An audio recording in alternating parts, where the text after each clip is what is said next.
एक विभाग दूसरे से बात नहीं करेगा, दूसरा तीसरे से बात नहीं करेगा, एलजी उन सब विभागों को पूछते रहेंगे, वो एलजी को नहीं बात करेंगे, वो पॉलिटिकल पार्टीज डिनाइल में रहेगी, वो कहेंगे कि ये हवा जो है वो पंजाब से खराब आ रही है, कोई कहेगा कि पंजाब में तो पराली कम हो गई है, कोई कह रहा है मध्य प्रदेश से हो रही है, कोई कह रहा है पाकिस्तान से ये हवा आ रही है।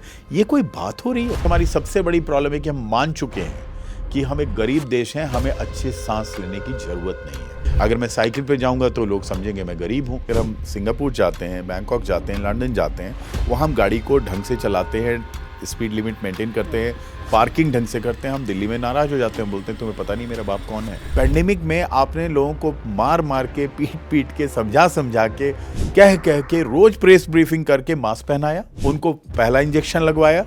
आपने 140 करोड़ में से 80-90 करोड़ को इंजेक्शन लगवा दिया।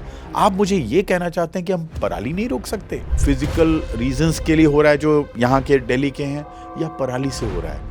आप मुझे एक रिपोर्ट बता दीजिए जिसको हम बाइबल मान सकते हैं, जिसको हम गीता मान सकते हैं। मेरे पास एक रिपोर्ट ऐसी नहीं है जिसको सारे बोले हाँ हम इस रिपोर्ट को मानते हैं। हमारे देश की राजधानी दिल्ली की हवा जहरीली हो चुकी है। लगातार हालात बिगड़ते जा रहे हैं। हवा इतनी ज़्यादा जहरीली हो गई है कि जो व्यक्ति सिगरेट नहीं पीता है वो भी हवा के ज़रिए लगभग 49 यानी 40 से 50 के बीच सिगरेट पी रहा है। इतनी ज़्यादा हालत ख़राब है, काफ़ी गंभीर होते जा रही है। इसकी जो हवा है वो काफ़ी ज़्यादा पोल्यूटेड है दिल्ली की। लेकिन हम सिर्फ प्रॉब्लम्स पर बात करें, इसका सॉल्यूशन नहीं मिल पा रहा है कि सॉल्यूशन क्या है। कुछ सॉल्यूशंस मिले भी हैं लेकिन वो बहुत शॉर्ट टर्म सॉल्यूशंस हैं, चाहे सुप्रीम कोर्ट की फटकार हो या पराली जलाने पर रोक हो, ये सब शॉर्ट टर्म है लेकिन लॉन्ग टर्म सॉल्यूशन नहीं मिल पा रहा है।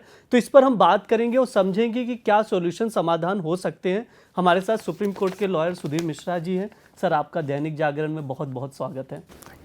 सर, जब भी हम लोग देख रहे हैं, आप भी दिल्ली में इतने सालों से रह रहे हैं, हमेशा मामला कोर्ट में भी जाता है, सुप्रीम कोर्ट भी फटकार लगाती है, उसके बाद कुछ चीज़ें बैन हो जाती हैं, लेकिन कोई परमानेंट सॉल्यूशन नहीं निकल पा रहा है। ब्रिज, आपका बहुत बहुत धन्यवाद। और मैं ये बताना चाहता हूँ कि मैं पिछले ऑलमोस्ट 35 सालों से दिल्ली में रह रहा हूँ, और मेरा ये मानना है कि दिल्ली के प्रति इतना द्वेष मैंने आज तक कभी नहीं देखा है कि कैसे किसी सिटी को अबंडन कर देते हैं, कैसे हम किसी शहर की चिंता छोड़ देते हैं। हवा जहरीली की बात तो हम करेंगे ही, जो आपने शुरू किया विषय। आप ये देखिए कि जब मोहम्मद बिन तुगलक ने यहाँ से राजधानी शिफ्ट की होगी तो ज़रूर कुछ कारण रहे होंगे, लेकिन उसके बाद लगातार 13वीं शताब्दी के बाद से अभी तक कभी भी ऐसा नहीं हुआ कि दिल्ली का परचम नीचे गया हो। आप शीला दीक्षित के पीरियड को भी याद रखिए, और मैं पॉलिटिकल रीजन से ये नहीं कह रहा हूँ। मुझे याद है कि जो हमारे भीतर एक दिल्ली का प्राइड था, आई थिंक वो 10 सालों से तो धीरे धीरे नीचे जा रहा है। एक और जो बड़ी विसंगति है दिल्ली के साथ वो ये है कि जिस तरह से उसका ज्योग्राफिकल फीचर है कि वो एक बॉल की तरह है, डस्ट बॉल की तरह है। उसमें ब्रीज़ बहुत कम होती है और वो ब्रीज़ हमेशा से ही प्रॉब्लमेटिक रही है। तो ज्योग्राफिकली आप बहुत ही डिसएडवांटेजेस हो, माउंटेन्स चारों तरफ से घेर के बैठे हुए हैं आपको। उसके बाद जब मैं 89 में दिल्ली यूनिवर्सिटी में एडमिशन लिया था ब्रिज, उस समय भी दिल्ली में ये बड़ा घमंड होता था हमारे बीच, और हम as people who had come from Bihar से जैसे आए थे कि आपको पता है 4 महानगर हैं, तो सबसे ज़्यादा गाड़ियाँ कहाँ हैं? तो मुझे ये जानकारी नहीं थी। पता चला कि तीनों महानगर जो थे, चेन्नई, कलकत्ता और मुंबई, उनसे ज़्यादा गाड़ियाँ दिल्ली में थीं। तो ये आपको बड़े सारे लेवल्स पर डील करना पड़ेगा कि हमारी सोसाइटी क्या फील करती है, हम दिल्ली में कितना दिखावा करते हैं, और हम कितना खुद एक वल्गर डिस्प्ले करते हैं अपनी व्हीकल्स का और उसका पूरा यूज़। अगर हमें एक मदर डेयरी भी जाना है दूध लाने तो हम अपनी गाड़ी रखते हैं, बच्चों को छोड़ने के लिए एक गाड़ी रखते हैं। और अगर हम एक साउथ दिल्ली के एक बिल्डिंग में रह रहे हैं तो एवरेज 14 से 15 गाड़ियाँ भी होती है। एक इंसान अपने पास 4-4 गाड़ी रखता हूँ, और एक गाड़ी मैं इसलिए सिर्फ रखता हूँ कि मुझे पार्किंग किसी को नहीं देनी है, उसको मैं चलाता हूँ मोहल्ले में। एक हमें दादागिरी करने के लिए चाहिए, एक हमें दुनिया को दिखाने के लिए चाहिए। हमारी बहुत बड़ी बड़ी समस्याएं हैं दिल्ली में। आप बाहर जाते दूसरे देशों में भी देखते हैं, आप भी साइकिलिंग करते हैं, तो क्या लग रही, क्या वजह है कि इंडियन थॉट्स क्यों नहीं चेंज हो रहे, साइकिलिंग की ओर क्यों नहीं बढ़ रहे व्हीकल की जगह पे? तो ब्रिज, इसमें पहले जैसे मैंने शुरू किया कि 3 लेवल पर अगर हम देखें, एक होता है पॉलिटिकल, एक होता है सोसाइटी के लेवल, और फिर आते हैं जुडिशरी पे। तो पहले मैंने बोला कि हम कैसे हैं। तो मुझे लगता है अगर आप दिल्ली में देखें, बड़ा से बड़ा भी कन्वेंशन हुआ, एक म्यूजिकल कॉन्सर्ट हुआ, उसमें सारे लोगों ने गंदगी छोड़ के चले गए। उसी तरह से अगर हम दिल्ली में रहते हैं, गाड़ी चलाते हैं, अगर हम सिंगापुर जाते हैं, बैंकॉक जाते हैं, लंदन जाते हैं, वहाँ हम गाड़ी को ढंग से चलाते हैं, स्पीड लिमिट मेंटेन करते हैं, पार्किंग ढंग से करते हैं। हम दिल्ली में नाराज हो जाते हैं, बोलते हैं तुम्हें पता नहीं मेरा बाप कौन है। तो एक तो हमारे अपने बड़े सारे इश्यूज हैं। हम पुरानी गाड़ियों को भी रिसाइकिल करके चलाना चाहते हैं, उसके लिए भी हम कोर्ट्स में जाके पिटीशन करते हैं कि हमारी 15 साल पुरानी गाड़ी को आप क्यों बैन कर रहे हैं, हमारी 20 साल पुरानी गाड़ी को क्यों बैन कर रहे हैं। हम उसको चलाते रहना चाहते हैं, बाकी चीज़ हम फेंकते रहते हैं, कपड़े हम फेंकते रहते हैं, लेकिन हम गाड़ियों के बारे में एक अलग सोच रखते हैं। गाड़ी हमारा स्टेटस सिंबल है दिल्ली में, वो सबसे बड़ी प्रॉब्लम है। हमने उसमें तरह तरह के नाम लिखते हैं, हम पीछे कई तरह के डरावनी बातें लिखते हैं, हम अपनी कास्ट लिखते हैं, हम अपना कई बार रिलीजन लिखते हैं। गाड़ी एक बड़ी समस्या है, एक तो ये सोसाइटल इशू। अब अगर आप गवर्नमेंट पे आते हैं, जो अब मैं सेंसिटिव पार्ट पे आता हूँ, तो आप ये बताइए कि कितना बड़ा प्रॉमिस था दिल्ली के लिए कि एक ऐसा चीफ मिनिस्टर आता है इस देश में जो हमें लगता था दिल्ली को बिल्कुल सिंगापुर बनाने की उसमें कैपेबिलिटी है। और मुझे लगता है मेरी अपेक्षा तो यही थी अरविंद केजरीवाल से कि वो इसको बहुत डेवलप करेंगे as a person of high integrity. At that time मैं तो उनको आइडियलाइज करता था, पर मुझे लगता है वहाँ थोड़ा सा हम सबको नहीं समझ में आ रहा है कि कहाँ गड़बड़ियाँ हुई या क्या रह गया, क्या कमी रह गई। पर आप मुझे एक बात बताइए, इतनी तनातनी के साथ ये, मैं शहर तो कहूँगा नहीं, इसको स्टेट कहते हैं अगर हम, नेशनल कैपिटल रीजन को इतनी तनातनी के साथ आप कैसे चलाओगे? एक विभाग दूसरे से बात नहीं करेगा, दूसरा तीसरे से बात नहीं करेगा, एलजी उन सब विभागों को पूछते रहेंगे, वो एलजी को नहीं बात करेंगे, वो पॉलिटिकल पार्टीज डिनाइल में रहेगी, वो कहेंगे कि ये हवा जो है वो पंजाब से खराब आ रही है, कोई कहेगा कि पंजाब में तो पराली कम हो गई है, कोई कह रहा है मध्य प्रदेश से हो रही है, कोई कह रहा है पाकिस्तान से ये हवा आ रही है। ये कोई बात हो रही है? तो बेसिकली अगर आप दिल्ली को देखें, कौन गवर्न कर रहा है दिल्ली को आज? किसकी जिम्मेदारी है कि रोड पर डस्ट न रहे? किसकी जिम्मेदारी कि एमसीडी ठीक से फंक्शन करे, स्प्रिंकलिंग ऑफ वाटर टाइम पे हो? किसकी जिम्मेदारी है कि व्हीकलों को रेगुलेट किया जाए जिनका दिल्ली डेस्टिनेशन नहीं है, वो रात को जब हम सोने चले जाते हैं तो आज भी वो गाड़ियाँ क्रिस क्रॉस करती हैं दिल्ली में, क्या हम उसको इन्फोर्स कर पाएंगे? अब आप पूछेंगे हम करते होंगे, आप बोले नहीं कर पाएंगे। क्यों नहीं कर पाएंगे? क्योंकि आपके पॉल्यूशन कंट्रोल बोर्ड 2023 में पूरे कंट्री में 50% पे काम कर रहे हैं, 50% स्ट्रेंथ पे काम कर रहे हैं। तो सरकार को अगर रियली इसमें अलार्मिंग कुछ करना है, ऐसा कोई मैसेज देना जो आपने पैंडेमिक में किया है ब्रिज। पैंडेमिक में आपने लोगों को मार मार के, पीट पीट के, समझा समझा के, कह कह के, रोज प्रेस ब्रीफिंग करके मास्क पहनाया, उनको पहला इंजेक्शन लगवाया। आपने 140 करोड़ में से 80-90 करोड़ को इंजेक्शन लगवा दिया। आप मुझे ये कहना चाहते हैं कि हम पराली नहीं रोक सकते? आप मुझे ये कहना चाहते हैं कि हम डस्ट को नहीं हटा सकते? आप मुझे ये कहना चाहते हैं कि हम पॉल्यूटिंग व्हीकल्स को रोड से नहीं हटा पाएंगे? मुझे लगता है ये बहुत बड़ी विसंगति है। देखिए, मुझे एक चीज़ नहीं समझ में आ रही, ये किसी एक राज्य के ऊपर थोपने से अच्छा है, क्योंकि पॉल्यूशन सिर्फ एक जगह पे नहीं है। ये तो सर्दियों के मौसम में दिल्ली में बहुत ज़्यादा पॉल्यूशन हो जाता है, तब इसका जिक्र होता है, इससे पहले बात नहीं होती, फिर अगले साल इसी पर बात होगी। प्राइम मिनिस्टर क्यों नहीं कभी इसको एड्रेस करते हैं? मैं ये मानता हूँ कि ये दिल्ली, विशेष करके जो दिल्ली की, अगर आप दिल्ली गवर्नमेंट की बात करते हैं, मैं भी उसको दिल्ली गवर्नमेंट नहीं मानता। मैं ये कहता हूँ कि दिल्ली गवर्नमेंट जो कंपोजिशन सबको मिला के बनता है, चाहे वो एलजी हो, चाहे चीफ मिनिस्टर हो, चाहे नेबरिंग स्टेट्स के साथ उनका कोऑर्डिनेशन हो, इन सबको अगर आप एक स्टेट मानते हैं, मैं बिल्कुल ब्रिज आपसे इत्तेफाक रखता हूँ कि इन सबको मिलकर इसको साझा एक रणनीति बनानी चाहिए। और ये बहुत बड़े आश्चर्य की बात है कि सब मिलकर बैठ के बात तक नहीं कर रहे हैं। अगर वो बात तक नहीं कर रहे हैं तो सवाल इस बात का आता है, क्या उनको लगता है कि हमें इसकी ज़रूरत नहीं है? क्या हमें ऐसी सांस की ज़रूरत नहीं है, ऐसी हवा की ज़रूरत नहीं है जो हमारे लंग्स को बचा सके? और जहाँ तक प्राइम मिनिस्टर की बात है, उन्होंने उज्ज्वला स्कीम लाकर पूरे कंट्री में मेरे ख्याल से एनर्जी एफिशिएंसी पर, और जो महिलाओं का उनके साथ जो हेल्थ पर इतना बड़ा अत्याचार होता था, उसको उन्होंने कम किया। और मेरे ख्याल से वो सबसे बड़ा स्टेप है, अगर आप देखें इन्वायरमेंटल प्रोटेक्शन का, कि जो किचन में हम जलाते थे उससे जो धुआं निकलता था, वो उन्होंने ही किया, करोड़ों घरों में पहुंचा दिए।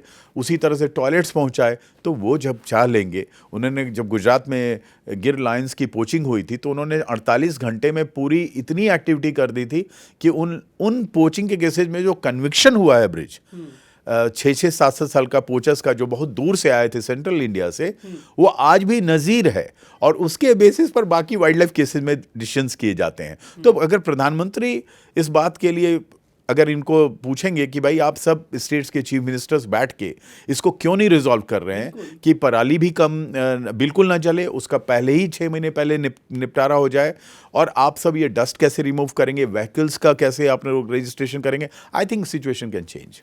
थोड़ा सा सुप्रीम कोर्ट साइड चलते हैं। बहुत सारे केसेस जाते हैं, PIL फाइल होती है कि पॉल्यूशन कंट्रोल नहीं हो रहा है, क्या करें लगाम कसने के लिए। अभी सुप्रीम कोर्ट में सुनवाई हुई, फटकार भी लगाई गई कि आप ग्रैप 4 को इतना देरी से क्यों लागू कर रहे हैं, ग्रैप 3 को क्यों नहीं, क्या कदम उठाए, क्या स्टेप्स लिए।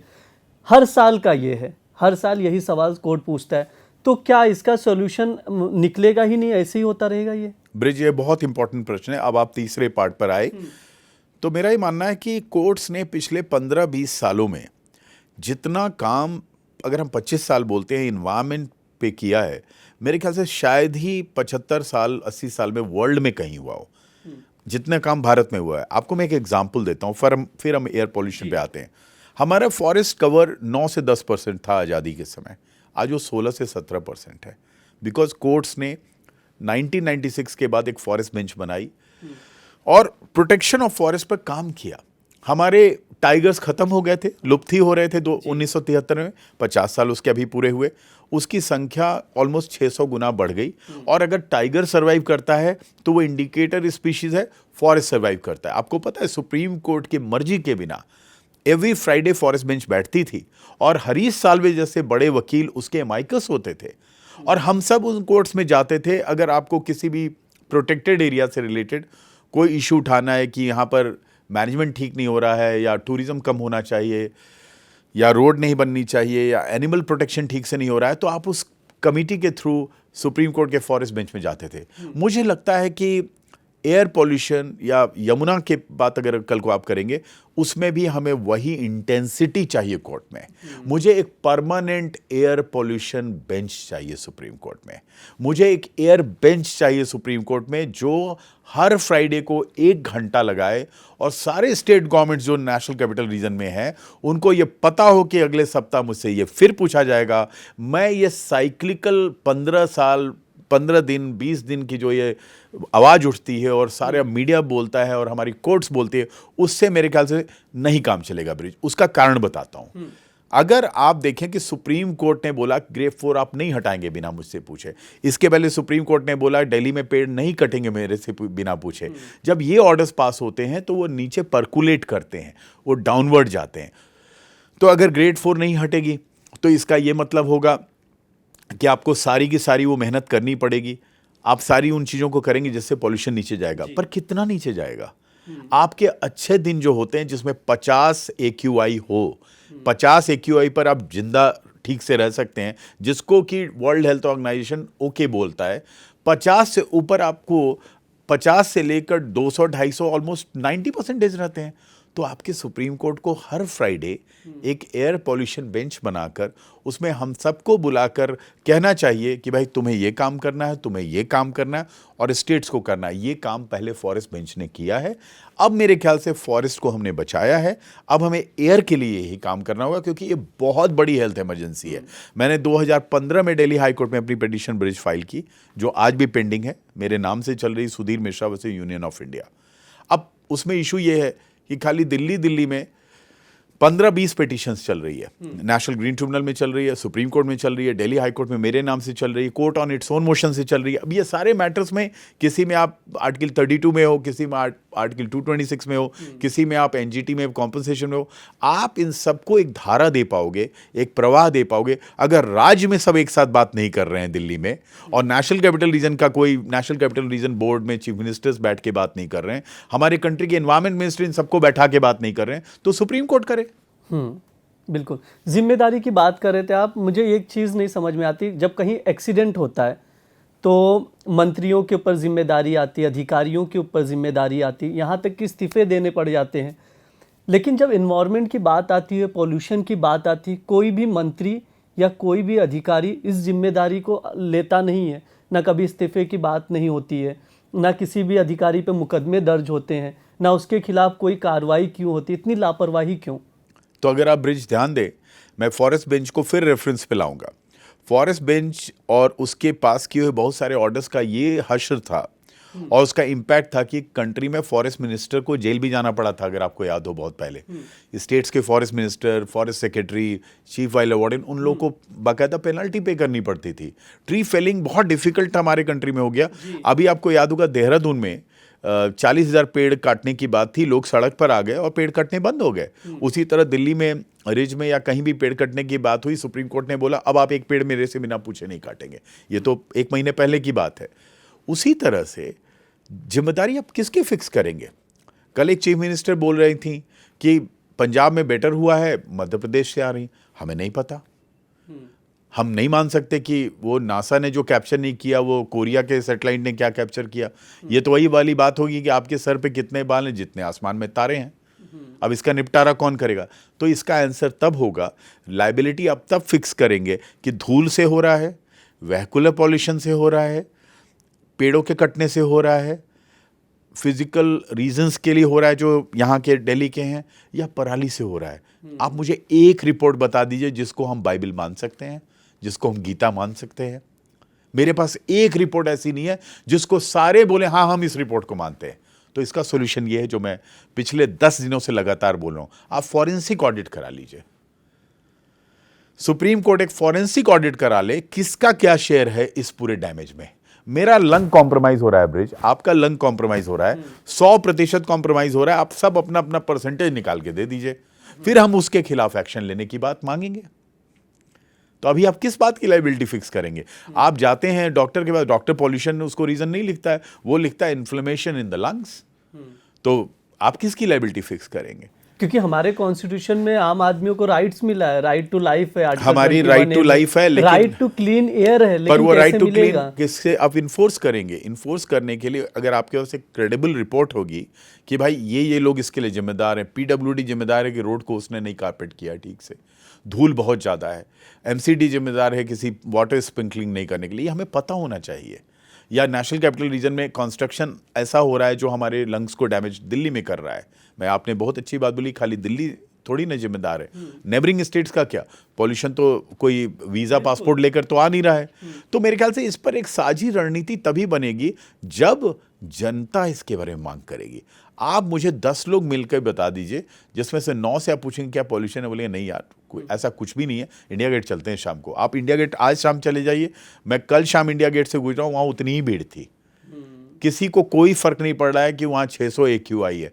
अब ये एक भयावह स्थिति है। अच्छा, जो आप ये इस बात को समझिए कि जब पैंडेमिक थी तो गवर्नमेंट ने बोला आपके हेल्थ पर डेंजर, मैं आपको मास्क पहने बिना नहीं चलने दूंगा, तो लोगों को मास्क गांव में भी पहनना पड़ा। अब बताइए इसका अब क्या करेंगे, कैसे कन्विंस करेंगे कि उनका लंग्स डेंजर में? अच्छा सर, एक चीज़ और थी कि अगर समझो 600 AQI में, 500-600 AQI में कोई इंसान 1 घंटे रहता है बाहर उस हवा में, तो कितना उसको ज़्यादा हार्मफुल होगा इस चीज़? मुझे ये डॉक्टर्स का विषय है, मुझे तो सिर्फ ये पता है कि 50 के बाद सब कुछ हार्मफुल है। और आज आप देखें कि हम कितने अपैथी के साथ रह रहे हैं।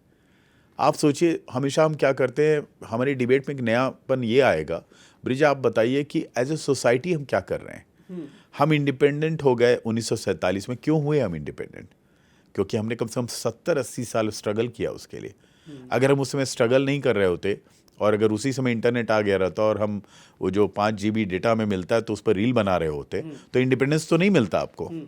लोग जेल जा रहे थे, लोग सत्याग्रह कर रहे थे, लोग सिविल डिसोबीडियंस कर रहे थे, लोग आके अपने लिए कुछ मांगे रख रहे थे। आज कौन मांग रहा है क्लीन एयर? आप मुझे 500 लोग भी बता दीजिए जो निर्भया के लिए आए थे, वो आकर इसको मांगे सड़क पर खड़े हो कि मुझे क्लीन एयर चाहिए। आप मांगोगे नहीं, कोई देगा नहीं आपको क्लीन क्योंकि एयर। N95 मास्क की बात हो रही है, चलो पहन लिया, लेकिन मान लीजिए कि कोई व्यक्ति है, उसको सांस लेने में तकलीफ होती है, डायबिटिक पेशेंट्स है, हार्ट का प्रॉब्लम है।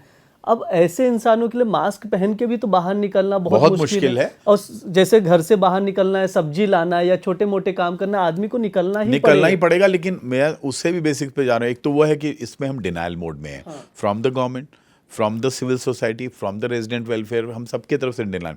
दूसरा, हम स्केपिस्ट हैं। हम स्केप कैसे कर रहे हैं? क्योंकि प्राइड की फीलिंग हम में है नहीं, हमें एक पूरा का पूरा मिलेनियल क्वेश्चन भी है कि हमें एक जनरल अपने कंट्री के प्रति प्राइड की फीलिंग कम हो गई है, अपने वेलबींग के प्रति प्राइड की फीलिंग कम हो गई। ब्रिज, हमारी सबसे बड़ी प्रॉब्लम है कि हम मान चुके हैं कि हम एक गरीब देश हैं, हमें अच्छे सांस लेने की जरूरत नहीं है। और ये हम जितना भी डिनाई करें, हम मानते हैं भीतर से कि भाई हम इन्फीरियर हैं। इसीलिए एक फार्मा कंपनी आती है बाहर से, और वो फार्मा कंपनी हमारे यहाँ इसलिए बनाती है और डिस्चार्ज भी इस तरह से गलत करती है क्योंकि उसको पता है कि यहाँ पर चीप लेबर उसको मिल रहा है और यहाँ पर वो 4 लॉज का वायलेशन कर लेगी, कोई इसको बोलने नहीं जाएगा। और हमारे यहाँ अगर कोई प्रॉब्लम आती है एनवायरमेंट से रिलेटेड, हम बियर कर सकते हैं क्योंकि हमें फर्क नहीं पड़ता। That's point number 1। Point number 2 is even more worrying. आप 10, 15, 20 लोगों से, अपने दोस्तों से बात करें, लोग कहेंगे यार बहुत ज़्यादा बढ़ गया है पॉल्यूशन, चलो कसोल चले जाते हैं, शिमला चले जाते हैं, वहाँ भीड़ कर देंगे हम जाकर। चलो हम थोड़े और एफ्लुएंट हैं, फ्लाइट पकड़ लेते हैं, गोवा चले जाते हैं। Is that the way we want to live our life? इस शहर को बेसहारा छोड़कर एक ऐसे ब्यूटीफुल सिटी को, जिसको माना जाता था कि वो richest capital of the world थी शाहजहां के पीरियड में और अकबर के पीरियड में, और उसके बाद ब्रिटिशर्स ने भी इस शहर को संवारा सजाया। यहाँ हमें इंडिपेंडेंस मिला, हमने लाल किला पर झंडा फहराया। आज इस शहर को कोई, आप हमको एक एजेंसी बता दीजिए जो आकर सामने बोल रही हो कि yes we will save Delhi and the people of Delhi. Seed clouding की भी बात होती है कि ये एक सॉल्यूशन हो सकता है। इसके अलावा ऑड इवन की बात होती है। ऑड इवन को आप दिल्ली में सक्सेसफुल नहीं बना पाएंगे क्योंकि हम जुगाड़ सिटी है। हर एक के पास एक ऑड गाड़ी है, हर एक के पास एक इवन गाड़ी है। तो जो मैं 12 गाड़ियों का जिक्र आपसे पहले कर चुका था कि मेरे साउथ दिल्ली के घर पर किसी के पास मिलेगी, उसके पास 4 गाड़ियां जरूर ऑड की मिल जाएगी, 8 कम से कम इवन की मिल जाएगी। आप नहीं करेंगे, वो कॉस्मिक है। उसी तरह जैसे आप रेड लाइट पर इंजन बंद कर देंगे। मेरा रूट कॉज पर जाने का मतलब बन रहा है, रूट कॉज पर जाने का एक ही तरीका है कि हम सब बैठे और फंडामेंटल डिफिकल्ट डिसीजंस लें। आप एक चीज बताइए, आपने ये रियलाइज किया, सबने ये माना कि हरियाणा ने कम किया है। मैंने एक रिपोर्ट भी बनाई थी कि हरियाणा ने कैसे पराली पे काम किया और कम किया है, एक्चुअली कम किया है। लेकिन उसको हम सेलिब्रेट क्यों नहीं करते हैं?